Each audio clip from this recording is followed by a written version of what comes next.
When you travel to the coast of Labrador in the middle of the summer, you don't expect to see scallops. You expect codfish. Yet scallops were all we saw last August here in the Labrador Straits.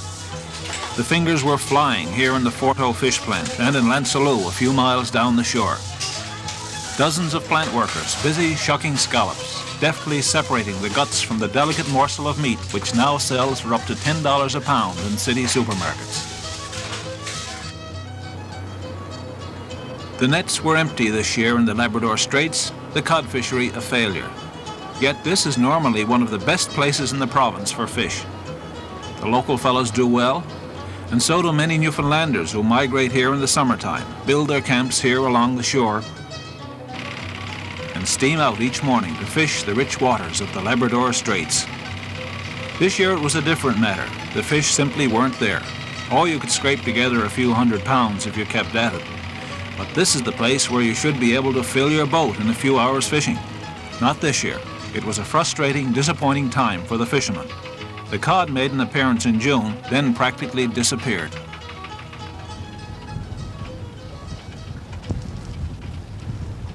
Well, we're not going to fill the boat today from the looks of it. No, I wouldn't say. Wouldn't say you're going to get very much today. This is the second time today, ain't nothing at all. Never got enough to pay for our expense yet.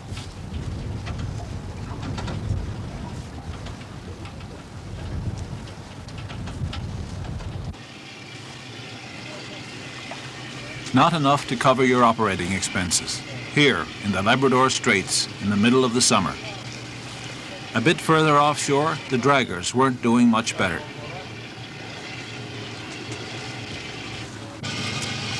Lean pickings everywhere, it seems. That's one of the reasons so many fishermen here turn to scallop fishing. The bucket is dragged along the bottom for 10 to 15 minutes, then winched aboard and dumped onto a ramp, where the scallops are separated from the rocks and the seaweed.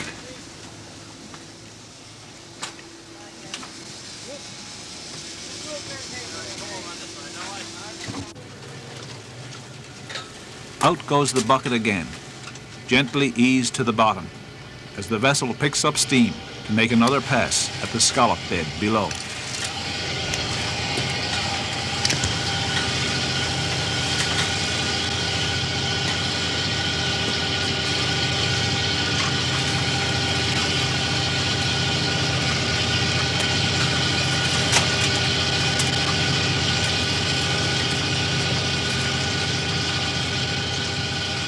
Some vessels have been at this for years. For others, it's a new fishery.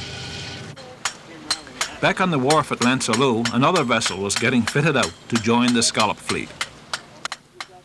Gilbert Lindstead buys the scallops and manages the plant for the Labrador Fishermen's Union Shrimp Company Limited. Well, Gilbert, this is the year you turned to scallops here at Lansalou. Yes, that's right. The cod fishery was a failure here this year as far as we're concerned. So we decided to turn to scallops so that our employees could get their UIC benefits this coming year. So this is the first time for those workers to be at the scallops? That's right, it's the first time. And how's it working out? How are they learning the new trade? Well, it's working out pretty good. I think they're doing okay, you know. They've advanced pretty good since they started just a couple of days ago. I suppose it's mostly a matter of practice with that kind of work, is it? Practice well, I'd say so, yes. You know, usually the problem that we have with scallops is most people don't want to go at them because they say they've never been at it before. But within 3 or 4 days, they become used to it, and within a little while, they're ready to go, you know. So the people you got here now come from all over this coast? That's right, they come from all over the coast, right from Lansinclair to Red Bay. Just 2 small fish plants at Lansalou and Forto. Yet at the peak of the fishery, they generate a lot of employment. About 150 full-time and about 25 part-time. That's on 2 shifts, I guess? That's on 2 shifts, yes. We start at 8 o'clock in the morning, we stop at 5, and then we start again at 6 until 2:30 in the morning. So we have 2 shifts full-time from about the 1st of May, depending on ice conditions, until the last of August.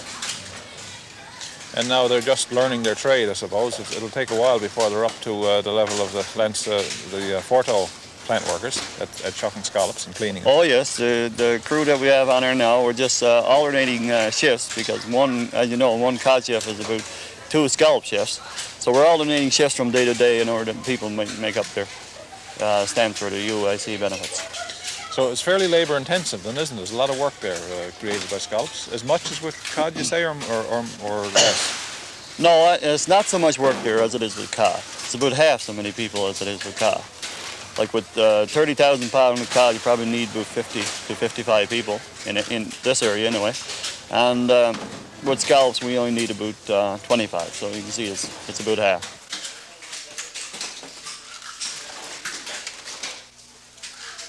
Last year, these women were filleting cod. This year, they're shucking scallops. What of the future?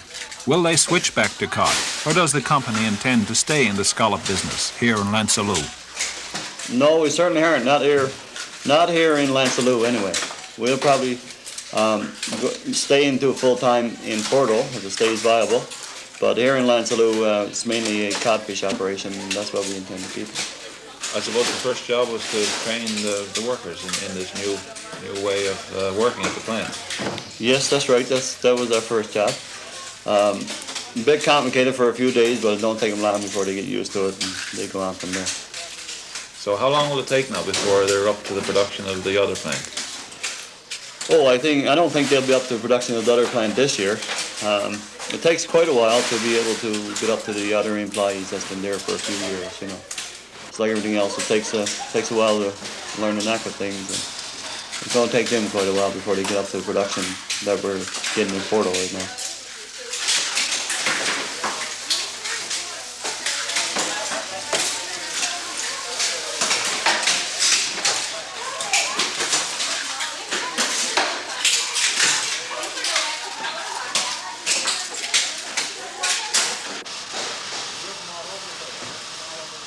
But as far as the company is concerned, you know, we're not overly excited about scallops because it's certainly not a money-making proposition. It's just, as I said before, a social impact thing, and that's the thing we're mostly concerned with. You want to keep everybody on the coast working? Well, we want as many as possible anyway. As many that we can help, that's what we'd like to help. But now as a company, you can't lose money at it. I mean, you've got to at least break even with this kind of an operation, haven't you? Yeah, that's right. We like I said before, we had to draw the line. So what we've done, basically what we're doing with our scallops right now is breaking even. We're not making money on the scallop operation to this point. Now, you know, the fall is coming on, and there might be a possibility that we might be able to get a couple loads out at a half-decent price, and that way we can make up the difference, you know. But as of now, it's only a break-even point as far as scallops is concerned. So now this will keep going, I suppose, pretty well all summer, will it? Yes, I'd say so. We're probably good now until probably about well, it depends on the season, of course, and how early the snow and ice comes, but we're good till the last of October or the middle of November. And so the only fresh fish plant in the Labrador Straits was forced to abandon the cod fishery this year. And a great many of the fishermen who normally fish cod turned to scallops. A new way of fishing for many of them. How did they adapt to this new fishery? How has it changed their lives? And what of the future? Are there enough scallops out there? Can the scallop bed stand the pressure? We'll be back in a moment to talk with John DeMary and to go fishing with Hollis Fowler.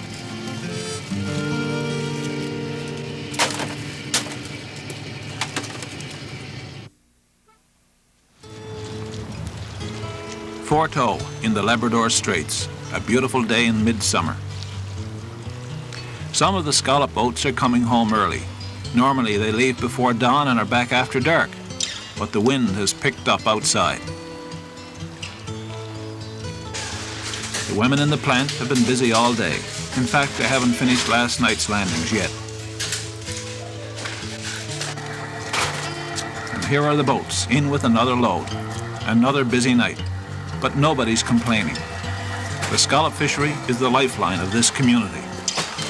I wondered what fisherman John DeMary thought of this new fishery. But then I discovered it wasn't really new to him and his crew.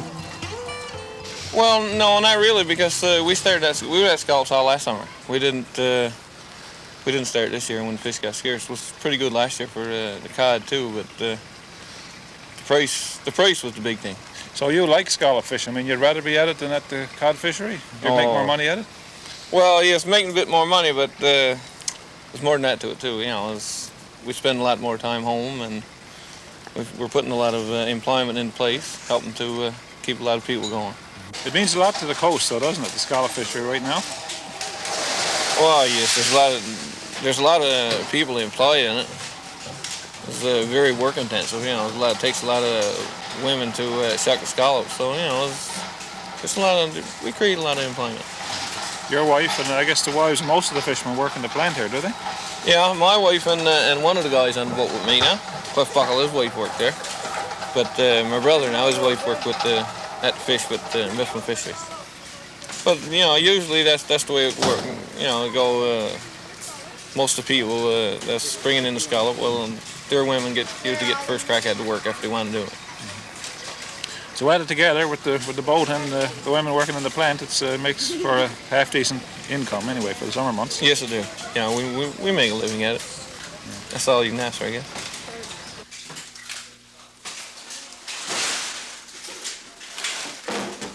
I suppose we should show this in slow motion.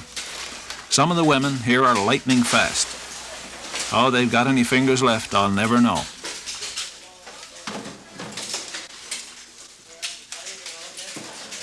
But speed is money.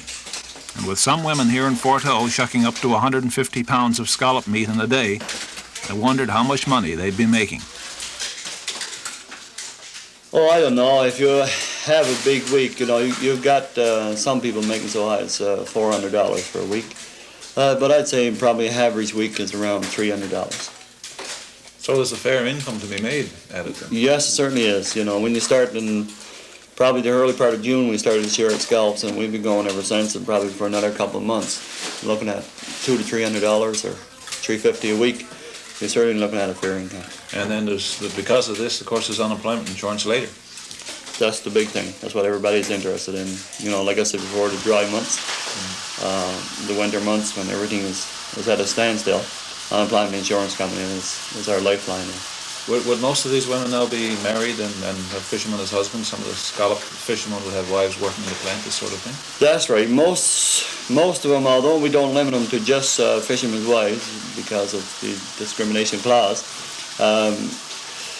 most of them, yes, are fishermen's wives that we employ at the plant. So when you add it together, the income from fishing and the income in the plant, you'll do all right. Well, that's what it seems anyway. Most people, you know, most everybody is happy with the way it's set up, so it seems like everybody's doing fine. Scallop prices offered here in Labrador reflect the market trends and landings in Nova Scotia and the northeastern states, where the scallop fishery is really big. There are sudden fluctuations in price completely beyond the control of local fishermen and buyers. It's been as high as 46 cents a pound. It's been as low as 30. But in Labrador, in August month, fishermen were fairly happy with what they were getting. Oh, you know, we're getting 37.5 cents. That's for the shell. Because we sell them, you know, they're there on the wharf. We sell them just as they come out of the water. If you had to shuck them now, you wouldn't be able to bring home as much, I suppose, would you? If you had to well, shuck them on board. We wouldn't bring home as much, but then we wouldn't have to either because there's only 3 of us. We operate this boat with only 3 of us, and you know, it's a big job for 3 people. But the big reason why we can do it is because we're selling them with the shell on. Johnny, seems like there'll be a lot of boats turning to the scallop fishery this year, doesn't there? More than ever. Well, seems like everybody is at it now. Yeah, you know, before it was only, we went down there off West St. Modest. That's where we fished for all last summer and the fall before that. And, you know, it was only a few boats at it. But now it seems like, you know, you can go where you like and it's crowded just about everywhere. Do you think this will, that the grounds will soon be overfished, or is that any worry to you at all yet? Well, it's a worry. It's always a worry if, you know, you gear up for something. And, I don't know, it seems like there's no, the government got no policy set anyway. I don't think they know what's out there anymore than, I probably know more about what's out there than fisheries do. So, you know, they just keeps issuing license and everybody's going at it. And I suppose you can't blame people for going at it. The fishery was so poor this year. Well, no, you know, you can't blame the people. If every time you get a chance to get at something, you know, well, you're going to go at it anyway. If you can make $1 at it, you can't blame the fellow that's going into it. And then again, you got a job to blame the government. They got, you know, a lot of boats, a lot of outstanding loans, so wherever somebody can make a dollar, you know. And the fish are pretty scarce this year, for the gill netters anyway. Well, there's more than gill netters. It was scarce for everybody. And small boats too, all the small boats around there, they found it awful scarce this year. And the draggers, well, you've probably done some interviews with some other people. Draggers had a bad season, so everybody's turning to the scallop.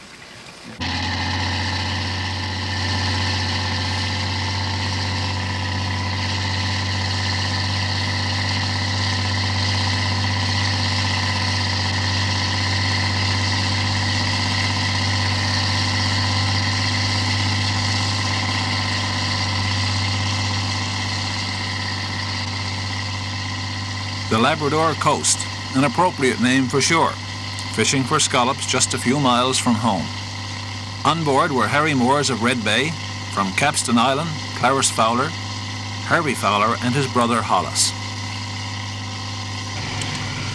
Well, Hollis, you've been at this fishery for a while now, have you? Yes, we've been at it for the past 2.5 years now, steady without a break. We was at it a couple of years before that, but the price dropped, then we went back at cod fishing. So now you're a full-time scallop fisherman? You can call it that if you wish. Yeah. A lot of people at it now, though, Hollis, isn't it? A lot of other boats? Yeah. Most everybody now. Is it a pretty good life, though, on fishing for scallops? Well, like we are at them now, it is okay. We haven't got to clean them. We sell them to the plant shell and all. It's okay. But it's okay, I suppose, if you've got to clean them too. A few bucks to be made at it. Yeah. So now how much do you take in a day, say a good day like this? Oh, approximately 3,000, 3,500. Depends on what trouble you'll get and the tides and everything like that. It's been a pretty good year for dragging here on the Labrador coast. Oh, real good, yeah. It's a real good summer. Regards to wind, and that's been real good. Honestly, you're worried about all the boats getting into fishery now? Do you think there'll be too much pressure on the scallops, or do you think there's lots out here for everybody? Hard to say. It seems to be getting scarcer. Yeah. It seems to have to go farther all the time to get them.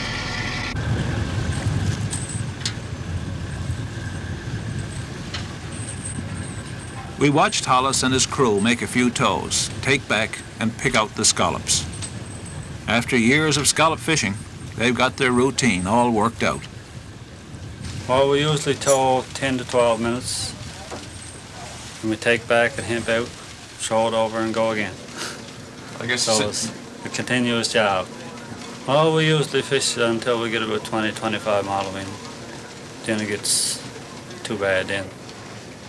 It's not too bad only for taking the bucket back. You got it up, you got a 22-foot boom, and when you take it back, it's to the top of the boom, and the bucket is only just coming in over stern of the boat. So if the boat is rocking and swinging, well, the bucket's going everywhere. and that could be dangerous. It's dangerous then, yeah, when it gets swinging like that. Are you more concerned now about damaging your boat or losing somebody overboard? Well, not about damaging the boat. It's only just somebody might get hurt or something. Yes, it's a good weight, I guess, in the breeze. Yeah. Have you had any misfortunes like that or close calls? No, we've had a couple, a little bit close, but nothing bad, nothing serious.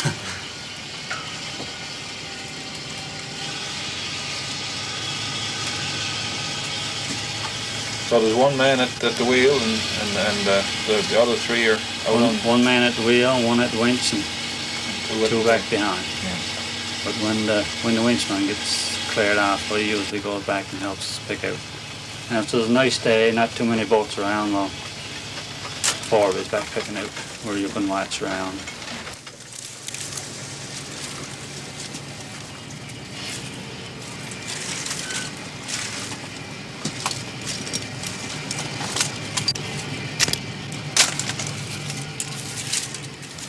Have you noticed the scallops getting any smaller as you fish them over from year to year now?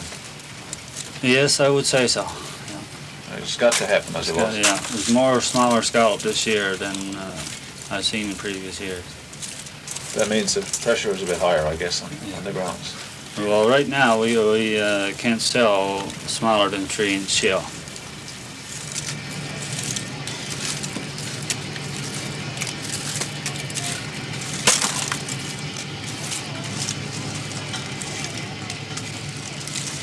Do you keep record of how many tows you make a day or anything like that? Yeah, mostly. Well, we hand about know now, on average, 35, 40 toes. Well, in the spring first start, when the days are long, probably you might make 45, but on the average 35 and 40 with a little bit of trouble that you get. So I guess the secret is to get out early in the morning and stay till dark, is it? Oh yes, that's the only way. What time do you get up now and leave, and what time do you come back usually? We usually get up 4 in the morning, and if the weather is good all day, you'll stay on till about 8 in the evening before your leaves come in. Probably 10 in the night when you get home. And when do you start in the spring and give up in the fall now? We start in around the last of April, middle of April, last of April. But this year it was late due to ice. So we probably fish until last of October. The weather gets cold and it gets windy then. Well, it wasn't very cold that day, but it was getting windy again. One by one, the scallop boats came home for an unexpected half-holiday.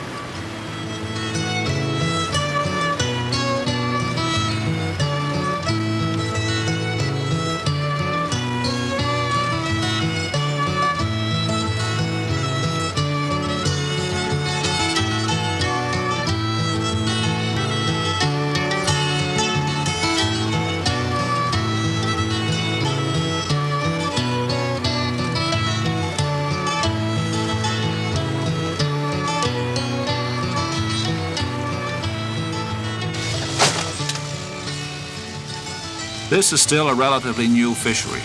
We have little biological information on which to base this fishery here. A lot of licenses have been issued to help fishermen offset a miserable cod fishery. Perhaps the cod will return to the straits next year, and the scallop fishery will drop back to normal levels. But what if it doesn't? With all the boats turning to scallops now, Gilbert, aren't you a bit worried though about the stocks being overfished out there? Are you going to have scallops for the next 3 or 4 years? That's a question that I can't answer, Dave. Everybody is worried about it. We don't think it's out there. We don't think it's going to last. But we just have to take our chances, I guess, and see what happens. No, I don't think you can coast long. I don't think there's enough out there to stand what's being taken out right now. I couldn't see it lasting another 7 or 8 years. I don't see it. I could see it another perhaps 2 or 3 years. But with all the effort that's put into it now, no, I can't see it last. I don't think it can last.